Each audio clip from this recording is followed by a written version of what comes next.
Warning, we are a spoilers podcast.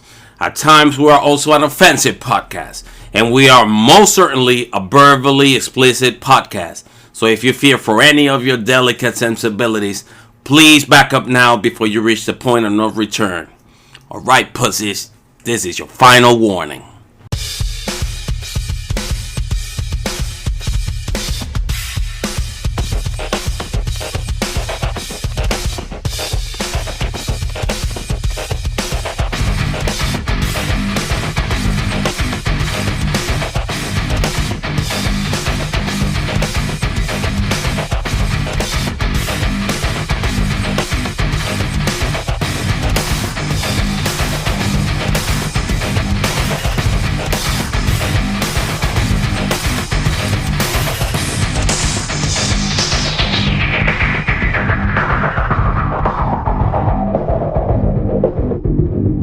Hello and welcome to Cinematic Anarchy. Today we're recording a bonus podcast, so to speak. Bonus!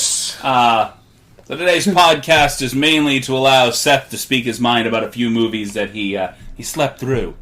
I am not a sleeper. I am not a night sleeper. I'm a day sleeper.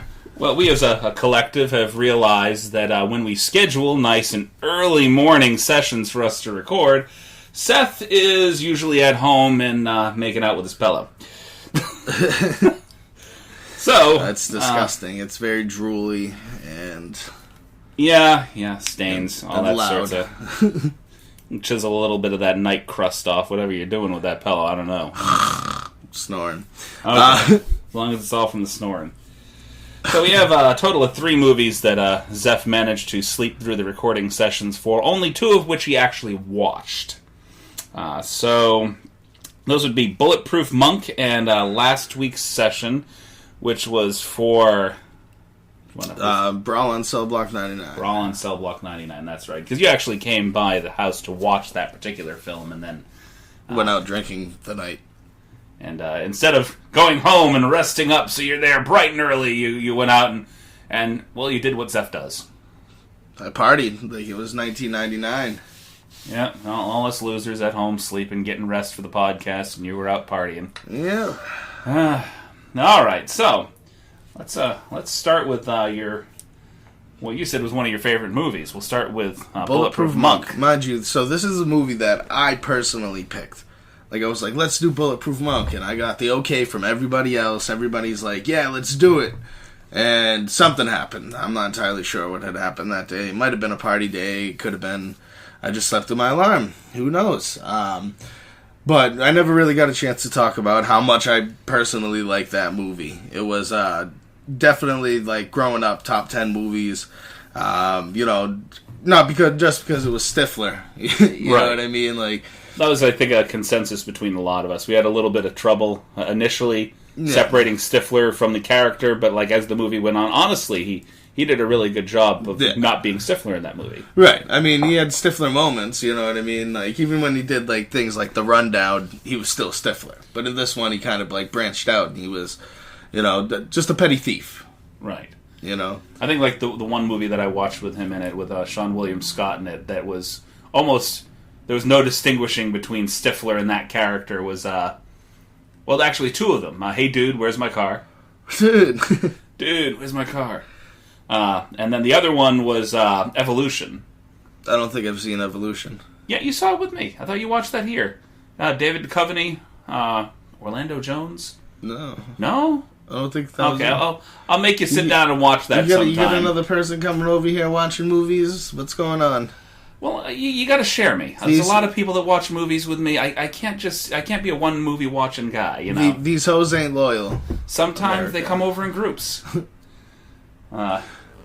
And we got Nicole chiming in right now. Hey, Nicole, how are you? Nicole.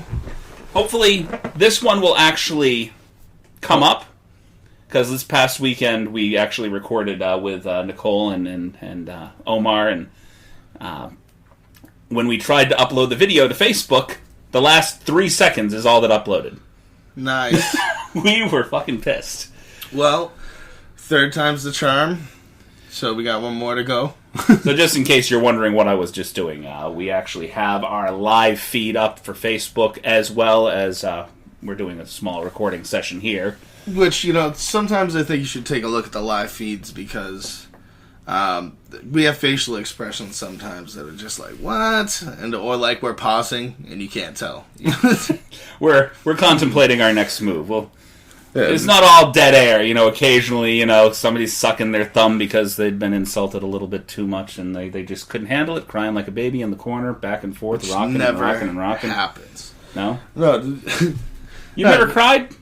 Not during the podcast. Not during the podcast. Only during Marley and Me, and a couple of other movies that I don't want to say. Well, I try to make you cry. It doesn't work, though. Avengers Endgame, I cried. I didn't cry during that. I just watched it recently. Yeah? Yeah, no crying. Well, get out. I cried a little when I found out that Sony decided to part ways with Marvel, and now Spider-Man is truly dead. Yeah. Snapped off by Thanos, and then snapped off by Sony. Yep, so... Sony couldn't handle the damn product to begin with. How many times did they get a chance at making that same movie that Marvel did with perfection? Disney I like the the Amazing Spider-Man. It would have been okay if they integrated that into the cinematic universe. I think they blew it with that Electro character. I really did. What? That was amazing. Jamie Foxx, you're the man. You can play any character ever. He can. I'm sorry. Except Electro. No, he played Electro perfect. Nah. Yeah. No. Yeah. No. So many characters that man can do. Motherfucker Jones. That particular character, though, man, he blew it. That was horrible. I don't believe you. I personally, I liked it. I like where they were going with it. They were about to bring in the Sinister Seven, and then they made a video game. And, that game was not bad. It wasn't. Not bad at all. That being said, I honestly, of the three major Spider-Mans right now, I'd put Garfield down as number 3. Get out. Sorry. Maguire's number 2. And I then, hated the Tom third Holland, Spider-Man. number 1 right now. I hated the third Spider-Man. You hated the third Spider-Man? Yeah. The one with Venom in it? No. Well, yeah. Who didn't hate that? That one was terrible. Number 1 and number 2 are fantastic, though. Number 2 was okay. Number 1 was amazing. Okay. And then the Amazing Spider-Man was pretty on point. Two different storylines. I saw this meme. It was like, oh, imagine like they put you know what the I three say? together. You know what I mean? They do the Spider-Verse. That's what I was going to say. Take all 3 of them, slap them into the same movie. Do the Spider-Verse movie. Yeah, and then you need them. It's the only way Sony's going to win me back if they do that. Do that. Take all 3 of them, slap them together in the same movie. Yeah, but they're going to end up doing Venom and Spider-Man crossover. Ah, fuck that. No, I'm good. That's worth it. No. I definitely want to see that. No. I liked Venom. They did not handle Venom all that well either. They did. They made that movie. That should have been a hard R. That should have gone the same way the Deadpool went, but they didn't. They could have made that a great movie, and instead they made it a mediocre movie. I'm not saying it was a bad movie. Right, it was but for a guy that literally half of what he does in that movie is bite people's heads off, there should have been a hell of a lot more blood in that movie. Venom is a vicious, vicious character.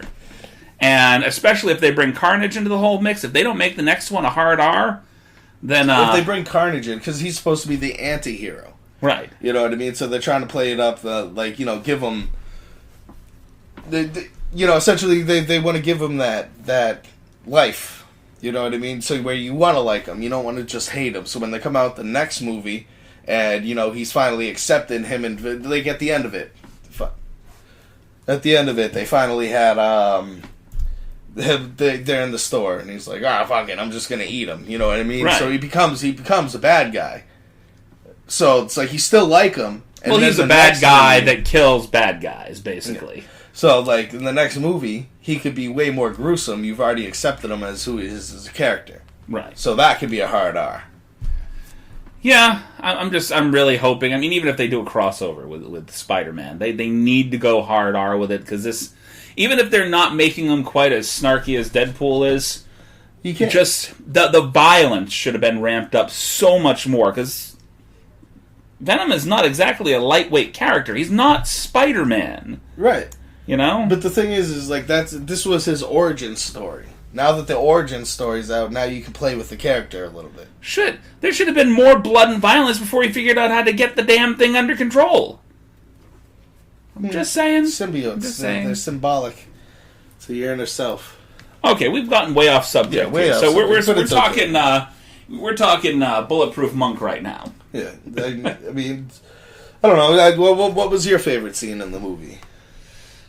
I had a couple of scenes that I really enjoyed with the movie. I really could have done without most of the ending.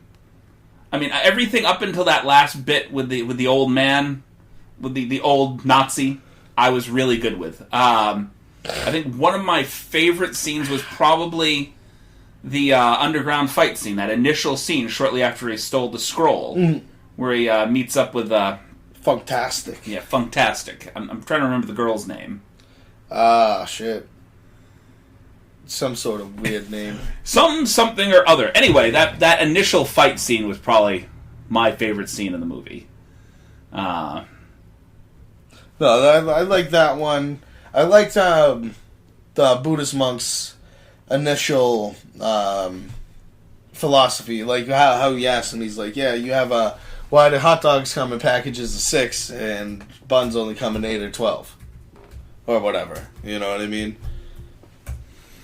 Right. And he like kind of like, if you know the answer to that, then you'll... Yeah, and he kind of like dumbed down like a major question, and in the end, he figured it out. He's like, no matter what goes on, you know, like no matter what happens in your life. The girl's name is Jade. Jade. The Jade Palace. I should have remembered that. Okay. But yeah, no. So that's something I definitely enjoyed, was like the philosophy behind it, and like, yeah, we dumbed it down for, you know, a dumber character. It's not like he's the smartest man in the world. And he still has that Stifler quality in him. Right. Well, I like the fact that they also showed that he learned a major portion of his martial arts from emulating kung fu movies on the big screen. So he was that's his zen in the evening. He puts on a kung fu movie and emulates all the stuff that's going on. Right. So that was how he learned how to do martial arts. Monkey see, monkey do type deal. Right. Yeah, no, all in all, that was definitely one of my favorite movies growing up. I used to play it all the time when it came up on HBO, or like I was like, oh, we gotta watch it. I also felt like the guy that played Mr. Funktastic, he should have had a longer career. He wasn't in a whole lot. Yeah. But that guy should have been, like, overused, because he was fantastic in that movie. I mean, he just the attitude. Yeah, he should have been... They should have used him more in that movie. I think Chow Yun-Fat was a little too played down in the movie. Like, I know that he was supposed to be, like, a Buddhist monk and supposed to be very zen, but, like, there was no real attitude whatsoever in that movie at all. And... Well, he was at the point in his life, like, he's been on the run for 50 years. The love of his life is gone. Like, his master's gone. Everything he had at any point in time is gone. He's just, like, now it's just, like, the way is the way. I just don't think... Really off more faith. I don't think that he should have taken as much of a back seat to Sean William Scott and the Jade character. He really did. He took very much a back seat to both of them. And he had a couple of good things to say here and there. But... Off all faith, though. What? It was all off his faith. He's like, this is the role that I have to play. Right. There wasn't too much out there that he had to change. You know what I mean? Like these people are already the next protectors. Okay. Well, he didn't know that they were both going to be protectors at the time. Well, he thought, like, once he started, like, oh, like, they'll the first test is they'll fight a battle under a flock of cranes. Right. You know what I mean? And it's then, both of them. Second one was Fight for Love in the Palace of Jade. Right. What was the third one? Those two are easy to remember. The last one I can't. It's just off the top of my head. Yeah. Google.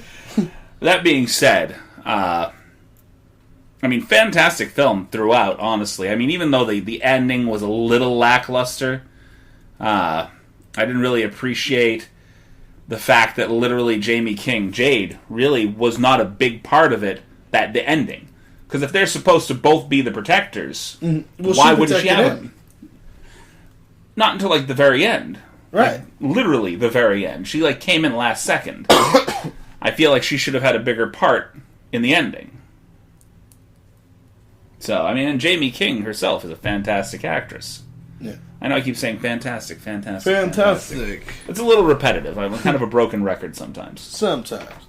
No, I mean, there was a lot going on with it that I enjoyed. Okay. And so we'll move on to the next movie, the one that we just recently watched, Brawl and Cell Block 99. Wow. Can I just say wow? Vince Vaughn. Right. Okay. He's a comedian. He's a comedian, and not like a romantic comedy comedian. Yeah. Really. He's done a couple of other things that weren't necessarily romantic comedies, but he had the couples retreat, he had the breakup. He was heavily in romantic comedy territory for a while. They kind of screencasted him in that, and he became this complete different character. A complete different character.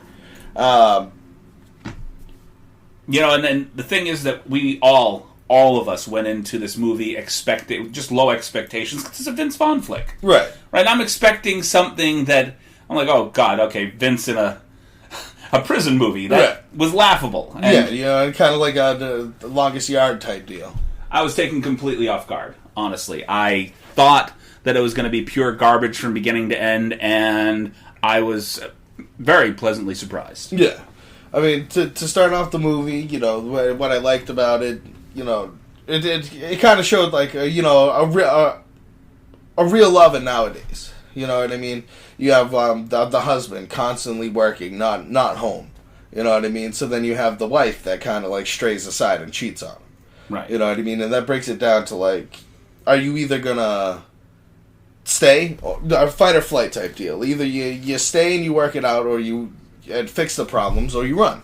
Right. And I appreciated that opening scene showing. That was the first time that it showed his moral compass. Yeah. So his moral compass initially, he's he asks what's going on, and he checks her phone. Obviously, he's a little bit gruff about the whole thing. Yeah. He empties out the pocketbook, looks at her phone. She says that I've been seeing someone. Yeah. And first thing that he does is tell her to go the hell inside. And instead of taking it out on her, he takes it out on the car. Yeah. Rips off the hood, breaks the window, busts his hands up badly, and then goes inside and talks it out. Sits down and literally has a conversation. Yeah, he had his anger. You know what I mean? Reflected it to the right way. Right. You know what I mean? You don't. In my book, you don't hit women unless they're attacking you.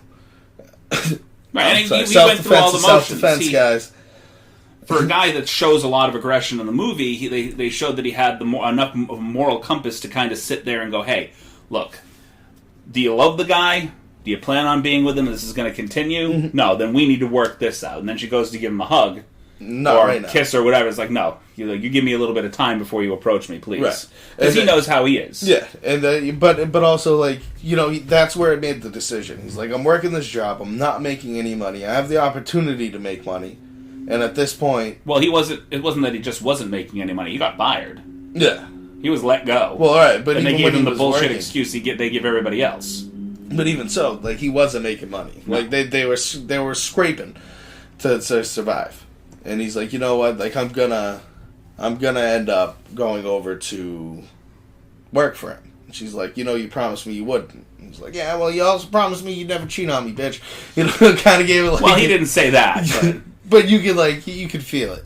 Right. He goes, we both broke promises. Yeah. And now we're gonna go ahead and we're gonna try to pick up the pieces and fix this as best we can.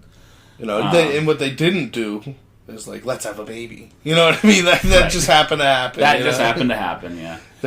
And I think his buddy is... and I've said this, I kind of like Marcus Blouse, the guy that plays his friend in the movie. However, in this movie, I really didn't. I felt like they could have replaced him with somebody a little bit more intense and maybe made the movie a bit even better. Yeah. He kind of detracted from the movie. There wasn't enough charisma, nor was there enough... I want to say chemistry between the two as friends. That one was that character just kind of. I think they were relying on the fact that he was kind of pretty. He's a decent looking guy, and they were hoping that he could skate by on the looks and just kind of get through. Towards the end of the movie, I almost thought he was on the bad people's side also until he broke out the the gun to kill gun, him. yeah. You know, and then I was like, oh, okay, you know what I mean? Yeah, we thought, okay, well, this is gonna suck. This is gonna be a bad ending, and Yeah, like I liked Jennifer Carpenter taking the gun and just taking that guy out. Yeah, because they were threatening the baby, you know. Right. But one thing that I liked, you know, when they would go up for this final job before he gets arrested, you know, they even show how like morally straight he is. He's like, I'm not doing a job with this guy. He's a junkie. He looks like a junkie. You know what I mean? Like, he's gonna get us caught up. And what happens in the end? Exactly, he was exactly right. You know, like, spot on.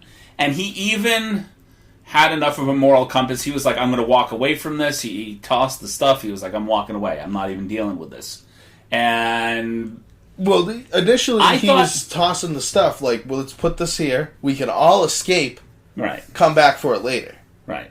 And the other guys are like, no, we're getting paid now. Like, we're going for this now. And he's like, then take your bags. These are staying here.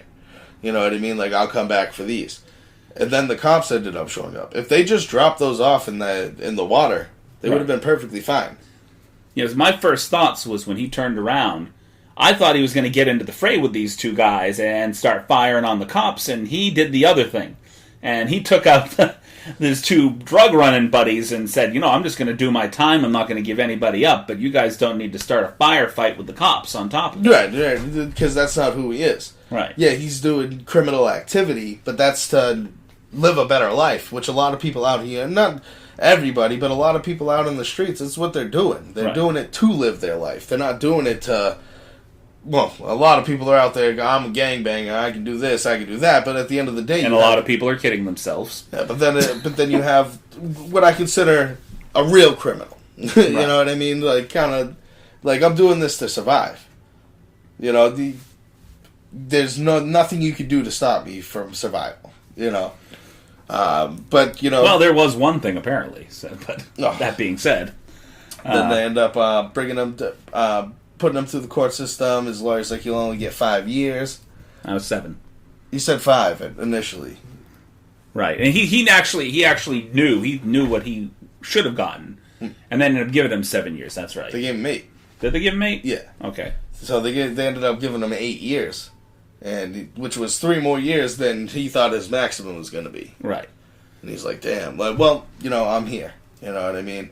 Tells his wife, I don't want the baby seeing me here. You know, don't bring the kid here. No. You know, like, yeah, I'll see the kid in 8 years. You know, tell the baby that I love him. You know, and that's when shit goes sideways.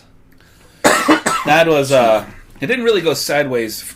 I think he had like a couple of nights before somebody finally visited him, and the guy was telling him, "You're going to go and kill Christopher Banks in cell block 99. You got to get over to Max." Yeah. And kill that guy.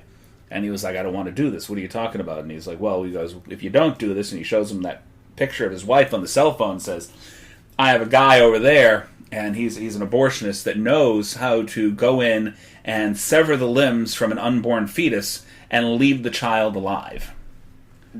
Or I believe it was like he thinks he can do it. So we're not even completely sure that he's not killing the, and he was just mortified, and he agreed to do it.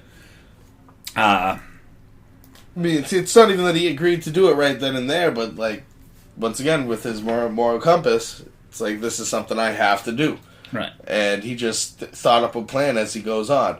What I liked is when he's leaving there, like, he's leaving whoever visited him. Yeah. The 2 cops are there, they're like, he's like 6'4", and he's like, no way, 6'2".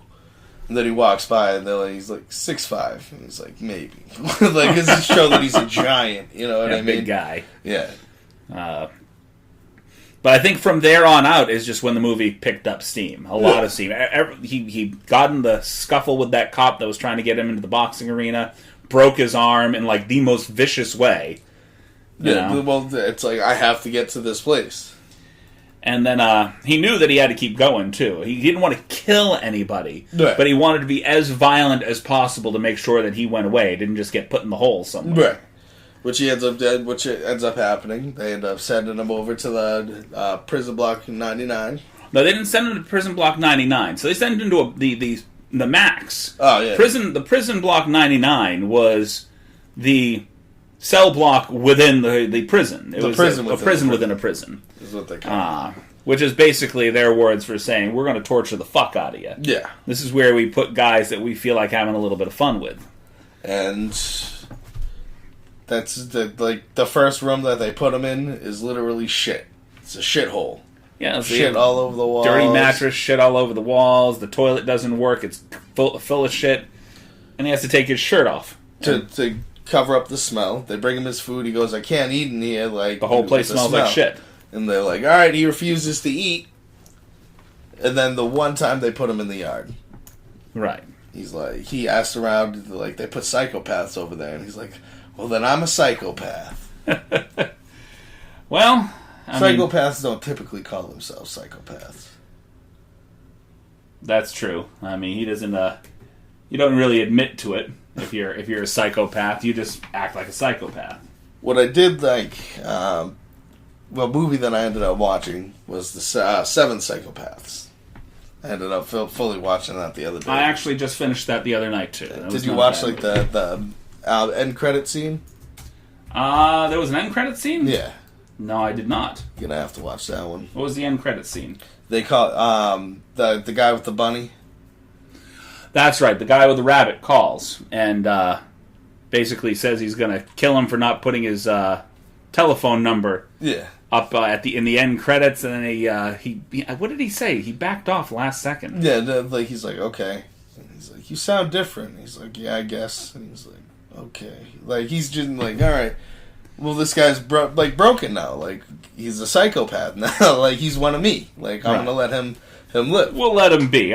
We'll approach this down the road, you know. And yeah, you know, like he just remember I'm coming after you. He's like, okay, like great, like come after me. I actually got in because we're doing another movie this weekend. So this upcoming weekend we're going to be doing Animal Factory. So what I've been doing, I have to watch Animal Factory. Don't get me wrong. But I'm watching a lot of other weird kind of prison movies. I'm watching Law Abiding Citizen currently. I got about halfway through that yesterday. That was an amazing movie. But then I also have a few movies that are sort of trauma-esque, that are kind of prison-based. So they would definitely fall into the exploitation prison genre. I got a lot of films that I'm just trying to just crank out over the next couple of days. I'm probably going to watch like 3 of them tomorrow evening. And then watch Animal Factory. I think we're going to get together Sunday to I don't have Animal Factory. Animal Factory is available on Hulu, I believe. No, not Hulu. Amazon Prime. Amazon Prime. Ooh, Chris is getting messages. Yep, got a lot of clicking and dinging over here. Yeah, people have lives. They try to get a hold of me. I forgot to silence the goddamn computer. No biggie. But no, I mean, you like Law Abiding Citizen? I loved it. Okay. Everything about it. Best actor in the movie. Gerard Butler. You think? You think he did better than Jamie Foxx in that movie? Oh, okay. So, Jamie Foxx was the main character essentially in this, right? But when you see Gerard Butler's other characters, whom he's played, and then who he plays, I think his range of acting was so much better than Jamie Foxx just playing a Jamie Foxx character. Yeah, I guess. I mean, I think that he's been played down quite a bit since that movie. Like, that didn't really get decent critical acclaim either. I think that didn't do very well in the theaters. I thought it was great. I'll watch that movie, like, right now. Like, if you put it in, I'd stare at the TV and watch it. Like, Law Abiding Citizen, like, it shows what's wrong with, like, the justice system. The justice system. It shows, like, enough is enough, and eventually this can end up happening. A lot of the time, I don't know why everybody's attacking Parliament.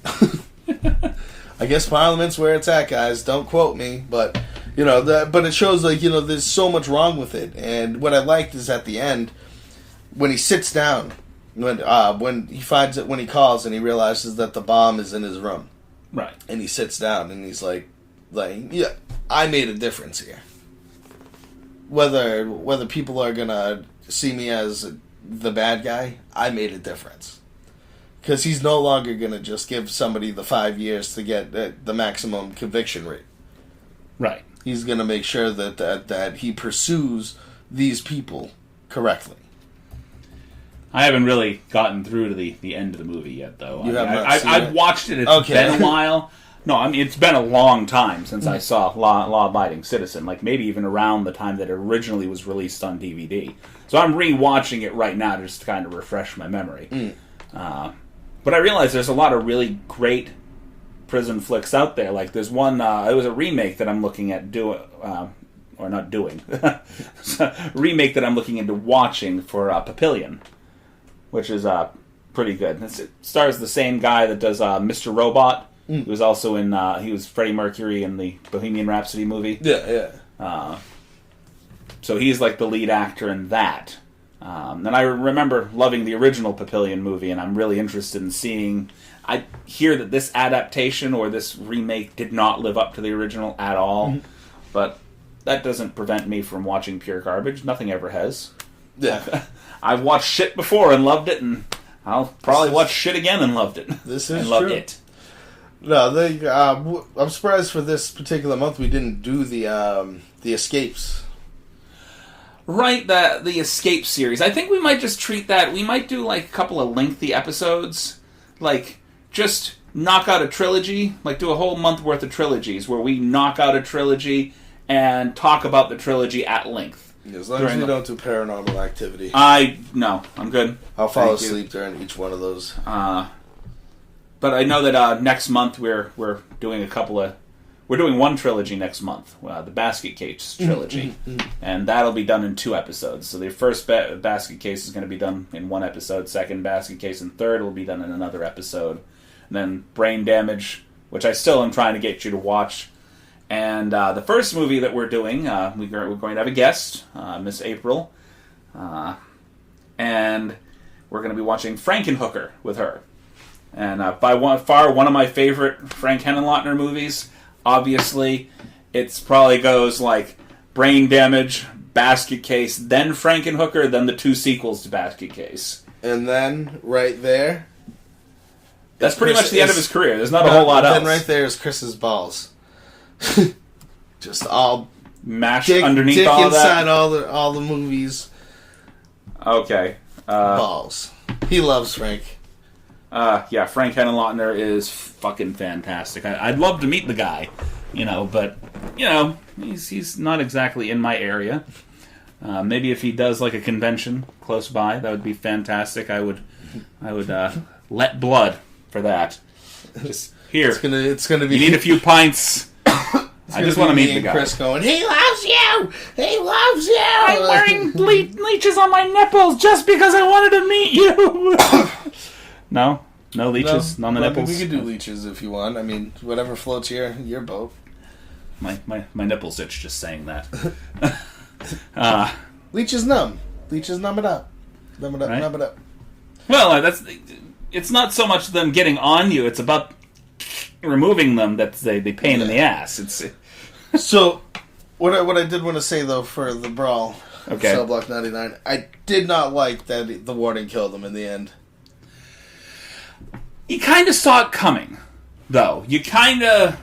That interaction, that last interaction between the two of them, that you saw that kind of coming, that was probably the only predictable moment, as far as I'm concerned, in the entire movie. I wish it wasn't so predictable. I wish we thought that they were going to kill him, and he was then he goes...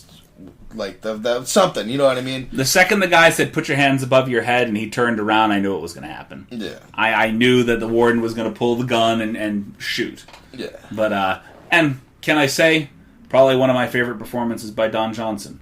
Yeah.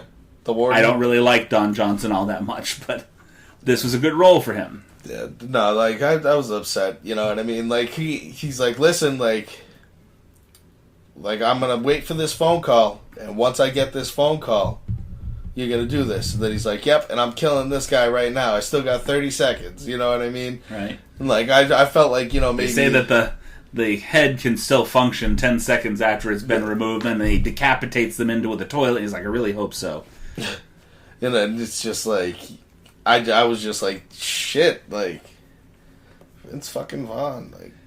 Well... and it just went around with the viciousness of the movie. It that last 30 minutes started vicious and ended fucking vicious. Yeah. Even though the exploding head was not as well done as some of the other violence. Yeah, I mean, like, the cheek ripped off. You know what I mean? Like, it looked like a dummy's head exploding. Exactly, yeah. No, but, I really do wish that in the end you get the warden would have, like, kind of understood and, like, brought it back up to regular holding. But, I mean, that's a half a point detraction for a movie that, as far as I'm concerned, got at least a 9.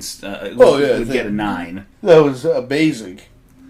And I think a lot of people didn't watch that movie because they see Vince Vaughn with a shaved head on the front cover, and they're like, "Are you kidding me? This is going to be Vince shit." Vaughn? You know how much money that made in the theaters? Is he a wrestler?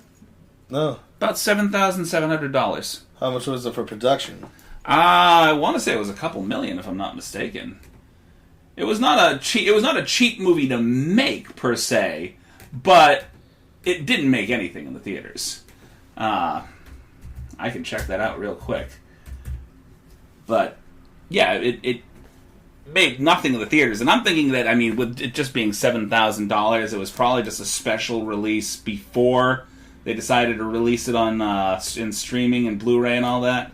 Yeah. They say that the popularity for the movie has gone like way down. It didn't get a very good rating from critics. Well, no, some critics did like it.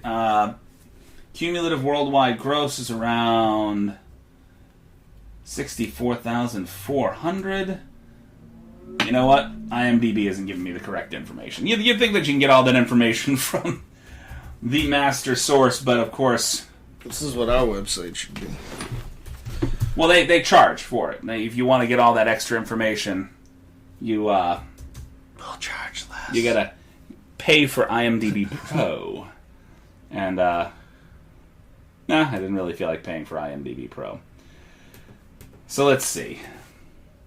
And there's a lot of dead air right now. I'm trying not to produce a lot of dead air near the end of this particular bonus podcast, but unfortunately sometimes it is unavoidable. You got anything else to say about the movie while I'm looking this up? Well, I mean, no, the kind of all really sums it up. I mean, when it comes down to the movie not getting a lot of money, I can see that. I mean, did I see myself seeing a Vince Vaughn movie? Like, with him being a serious actor? No. I mean, never seen anything like that. And just showing the range that, yeah, you know what, he can do that was great. Right, I think that's probably what most people's initial reactions to the movie were. It's they see, okay, Vince Vaughn in a fucking when's it going to be funny? Film. It's supposed when's to be. It going to be funny? When's it going to be funny? That's what I think everybody saw. They were probably expecting something more along the lines of, like, Rob Schneider and Big Stan? Just a goofy comedy, or even like the Whole 9 Yards. No, wait, The Longest Yard. Sorry, yeah. Whole 9 Yards was something else. Like, I think people were kind of thinking it would be like a fight with Charlie Day and Ice Cube. Well, that was not really. But Vince Vaughn goes to prison. And then, like, he has to, like, fight somebody. You know what I mean? So, like, he's trying everything he can to get out of the fight type deal, you know, and then in the end he goes and fights him. And it's because that seemed brawl. Like, he wins the popularity contest of the prison. Yeah, pretty much. That seems like the way that it would normally go with a Vince Vaughn movie, but no, this wasn't typical Vince Vaughn at all. He is actually a certifiable fucking badass in this movie. Mm-hmm. So much so that we have dedicated a good majority of 2 friggin' podcasts to this one thing. And so we do apologize if any of this was repetitive, but we only apologize so much. Oh, God, okay. I never apologize, except for when I apologize. Well, this is your apology tour here, man. You're supposed to be saying, hey, sorry that I did not make it. I didn't apologize once. You apologized for me. It's different. Okay, well, there you go. Your turn. Everybody hates Seth. That's your apology? Everybody hates Seth? Yep. Yeah, we were actually discussing that. We're discussing throwing Seth to the wolves and introducing a new segment here called Everybody Hates Seth, in which everybody gets to call in or write in and just hate on Seth, and then we go ahead and do a whole segment. Seth gets to hate on you. Right? Seth gets to hate right back. Well, that's only fair, right? Right. I get to come up with the most insulting thing that I can think of, which you guys probably heard like a 6. Well, you've said some pretty grotesque things in the past. I will like have to admit. Huh? It's like a 6. You think it's only a 6? Yeah. I still have a filter. You've got somewhat of a filter. Not much. Very, very thin filter. It's like a coffee filter. Put in a car. Works. Well. All right. Well, I think this is probably I couldn't find the extra information that we were looking for in regards to the amount. Hey, well, I tried. All I could see was that it made a little over $7,000. Blu-ray and DVD sales accumulated to about $1.8 million. So I think a lot of their money or a lot of their hopes were going into the DVD sales. That's about it. Boo. But other than that, I don't have a lot of information as to how much it actually cost to make the film. Regardless of how much it costed, I mean, I don't see that it came close. I definitely see this as a flop, although I personally really enjoyed it. I think it was a fantastic film, and the fact that between DVD, Blu-ray sales, and actual theater sales, that it didn't make much more than $1.8 million. That's definitely a financial flop as far as I'm concerned. However, go rent this movie. Go and watch it. Stream it on. We watched it on Prime, Amazon Prime. Yeah. Go and rent it through Vudu, or go and I think it was on Netflix at one point. I'm not so sure that it's there anymore, but it is well worth the little over 2-hour playtime, and you will not feel cheated, except for maybe by that final second and a half worth of the movie. The beginning, it did start a little slow, but once you get to the point. Yeah, I mean, hey, the ending was fantastic. As far as I'm concerned, it was not a bad movie. At all. I keep saying, I'm repeating myself, a lot of repetitive. As far as I'm concerned, as far as I am concerned, I am concerned that I can't think of other words to say. I think maybe my mental record has a skip in it. Chris gets a haircut, and he forgets everything. Cut the hair just like fucking Samson, and all my power's gone. I don't know what the hell happened. That's fine. I fucked myself, and will continue to do so. Title of his sex tape. Right? All right. Thank you for taking the time to listen to us today, and I really hope you continue to listen to us. Continue. We are sponsored at this point, so every time you listen, we get paid a little bit. A little bit of money. Just a wee bit. Change. It's just change right now. It's alright. Hey, thank you, Maisie Williams. Even though it's change, it's still our change now. Thank you. Thank you kindly. Yes. Alright. No making fun of the accent. Damn you, what's wrong with you? Stop it. Are you making fun of my accent? This is how I actually speak. That was me American accent. You're trying your best Statham now? That was me American accent at the beginning. Okay. Alright. All right. Chip chip cheerio. All right, you blew it there.